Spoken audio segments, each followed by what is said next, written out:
Hello guys, તો આજે આપણે બનાવીશું મસાલા ભીંડાનું શાક, જે ખાસ કરીને ગુજરાતી લોકોના ઘરમાં બનતું જ હોય છે. હવે તેને બનાવવા માટે આપણે 500 ગ્રામ જેટલા ભીંડા લઈશું. તેને 2 થી 3 વાર પાણીમાં વોશ કરી દેવાના છે. ત્યારબાદ તેને એક છાબડીમાં લઈને તેને ગોળ અને થીક સાઇઝમાં કટિંગ કરી લેવાના છે.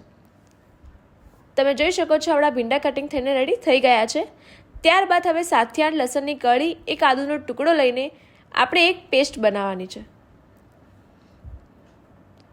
હવે તેમાં અડધી ચમચી જેટલું મરચું એડ કરીશું અને અડધી ચમચી જેટલું મીઠું એડ કરીશું.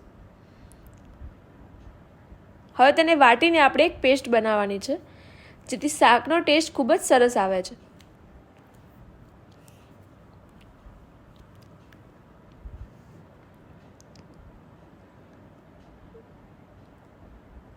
હવે આવી પેસ્ટ બનીને રેડી થઈ ગઈ છે. ત્યારબાદ આપણે મીઠું લીધું છે, મરચું લીધું છે, હળદર લીધું છે, હિંગ લીધી છે અને 2 સમારેલી ડુંગળી અને 2 લીલા મરચાં એડ કર્યા છે.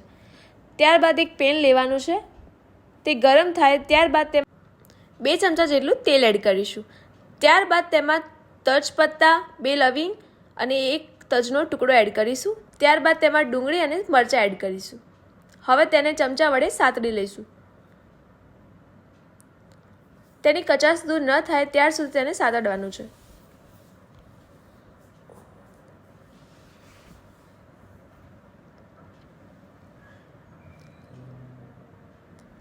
હવે તેને લો ફ્લેમમાં ચડવા દેવાની છે.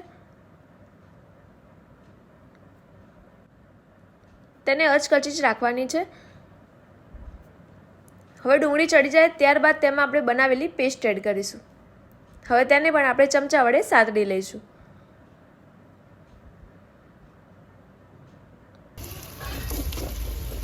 હવે તેને કમ્પ્લીટ આપણે મિક્સ કરી દઈશું. હવે ડુંગળી સાથે પેસ્ટ મિક્સ થઈ ગઈ છે. ત્યારબાદ તેમાં આપણે કટિંગ કરેલા ભીંડા એડ કરીશું. હવે તેને પણ આપણે સાતળી લઈશું.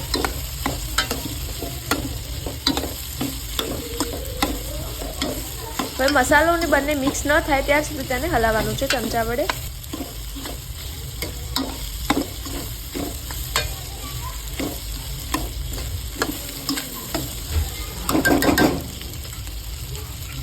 હવે તેને લો ફ્લેમમાં રાખીને થોડીક વાર ચડવા દેવાના છે. ત્યારબાદ તેમાં મીઠું એડ કરીશું, હળદર એડ કરીશું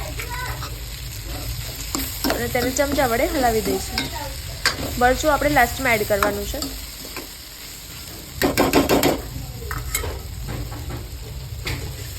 હવે આપણે સીબું ઢાંકીને ચડવા દેવાના છે. હવે થોડીક વાર પછી સીબું ખોલીને જોતું રહેવાનું છે, જેથી ભીંડા ચોટે નહીં તેનું ખાસ ધ્યાન રાખવાનું છે.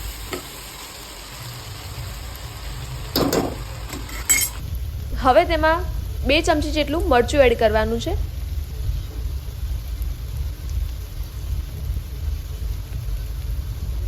ગરમ મસાલો એડ કરવાનો છે.